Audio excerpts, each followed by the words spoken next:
So I'm sure many of you know, I recently posted a video about the possibilities of bringing back the PeopleMover. If you haven't watched it yet, there's a link down in the description, and if you're too lazy to go down there, there's also a card in the top right corner right here. Bam! When I put this video together, I thought I covered everything pretty well. There were a lot of things I cut out due to timing and flow, and honestly, I think cutting things out kind of bit me in the butt. My idea for the video was for it to be edutainment, a mix between information and education. Kind of like what Disney used to do back in the day with their theme parks, and I wanted to capture that in the video. When I finally put the video together, it ended up being something like 33 minutes, and I was like, okay, this is a little bit too long, people aren't going to watch this whole thing, and people might get bored. So I went back in, and I started cutting things out, and of course, when I did that, I got a whole lot of questions on YouTube, on Twitter, on Discord, all of those which you can find down below in the description, and it really wasn't optimal, right? And you know what they say when people ask questions, right? When one person asks, there's going to be another 5 people who didn't ask. And right there, that tells me I didn't exactly do the best job at explaining everything. So instead of just sweeping this under the rug, I'm going to do this makeshift Q&A video to try to answer as many questions as I can. Now, most of the questions I got were kind of overlapping. So instead of, going through all the 15 questions and answering them in this video, I plan to kind of combine them together into 3 or 4 questions and, simplify it out, make it a little more easy and fast and polished. Let's start off with the one question I got a lot, which was, will Disney use Florida's magnetic ride system for Disneyland's PeopleMover?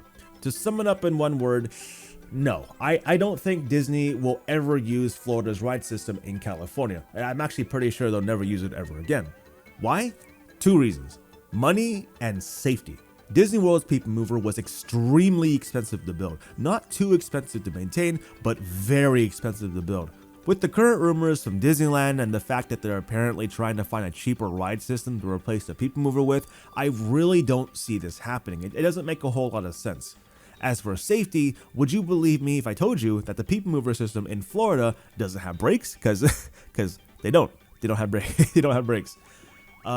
The PeopleMover system in Disney World doesn't really need brakes since the whole track is on flat ground. There's really no way for the vehicles to move around and hurt people unless you actually go behind and push them, which is what they do when the ride system does break down. But for Disneyland, it is a problem. I don't think I need to explain how hills and no brakes is a problem, right?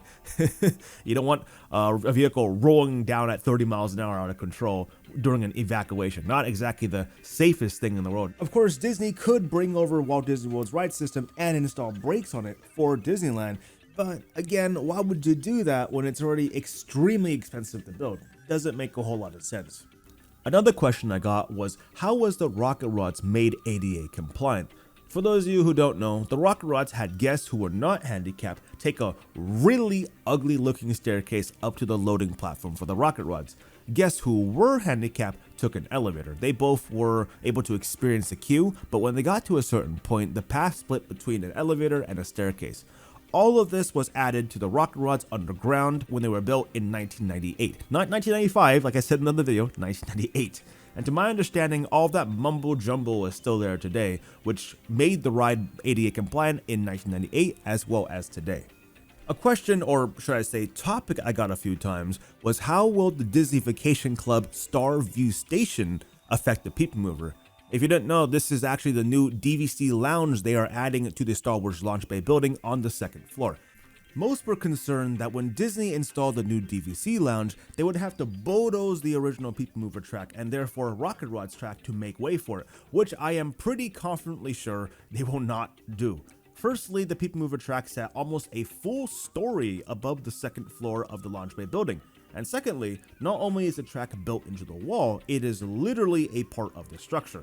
When they built the Star Wars Launch Bay building, or should I say the Carousel of Progress, they built the PeopleMover directly into the structure. I really don't see Disney shelling out the money to destroy essentially the entire back half of the Launch Bay building for what looks like a fairly budget-cutted temporary lounge. Another question, or should I say argument, I got most of was, how are they going to bring back the PeopleMover if Disney already destroyed most of the track? This is a very common point I saw on forums and various social media platforms, and honestly, I kind of wish I didn't cut this out of the video. Basically, a lot of people share this thought that the PeopleMover tracks were ripped out shortly after the rocket rods were removed. Now, I do know of a person who can confirm that the tracks are intact from Star Tours to Space Mountain. However, I never directly talked to this person. It's very hard to say if what they say is true, but what I can do is apply some deductive reasoning. Disney usually doesn't destroy things unless they absolutely have to, because destroying things costs money. It's not free. So when Disney abandoned the rocket rods back in 2001, when the company was going through some pretty hard financial times, why would they choose to specifically remove the indoor section of the track and completely ignore the outdoor section of the track, the one that's left out to nature? If they were going through the process of removing outdoor sections of the track, then yeah, we can make the assumption that, they probably removed the indoor section as well. But as you can see, the outdoor section is still intact.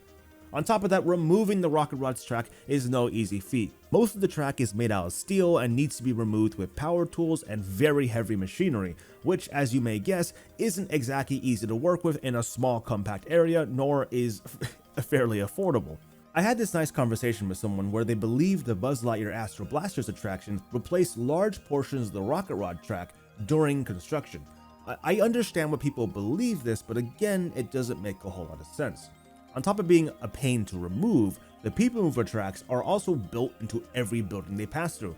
When the PeopleMovers were built in 1967 and further modified up until 1990, the tracks were basically incorporated into the structure of the building. When Space Mountain, for example, was constructed in 1977, they expanded the PeopleMover tracks into the dome and built the tracks into the physical structure. Coming back around to Buzz Lightyear, the PeopleMover tracks were built into the outer walls of the Circle Vision building. Since the PeopleMover made up the outer walls, it was essentially impossible to rip out the tracks without either destroying part of the building or spending a whole lot of money to re-brace the building where the tracks once were.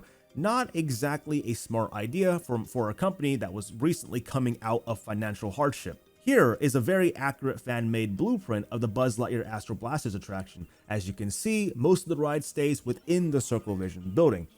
I mean, don't get me wrong, they definitely could have expanded into the space where the PeopleMover tracks used to be, but it doesn't really make sense for Disney since they're basically throwing money out the window for maybe 8 feet of extra space. The last question I got was, do you really believe that the PeopleMover is coming back? Just kidding, that wasn't the question. I just needed a segue to the end of the video.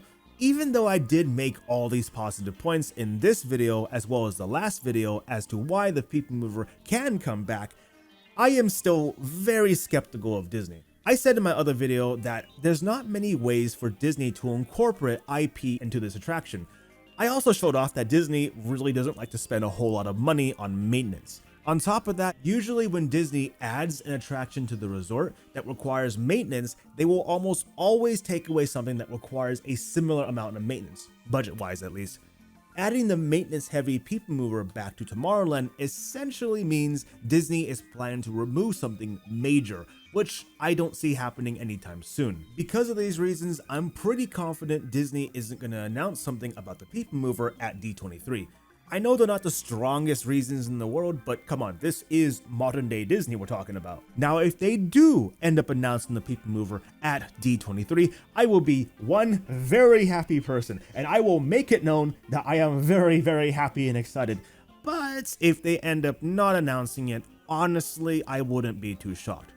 Anyways, that wraps up the end of this video. If you have any comments, questions, or concerns, you can just be like the other people in this video and comment down below. Otherwise, if you like this video, please hit that like button, subscribe, and share it with your friends. It really helps out the channel. This video was not as polished as the other video, but I needed to get this out before D23 because I'm a little worried that they actually were going to release something at D23, so gotta get it before. I also have a Discord server and a Twitter, so if you want to join or follow me for updates and conversations on new theme park news, you can do so. I'm usually on Discord a lot, and I tweet at least once a day, sometimes, usually. Anyways, thank you all for watching again, and I'll see you all later.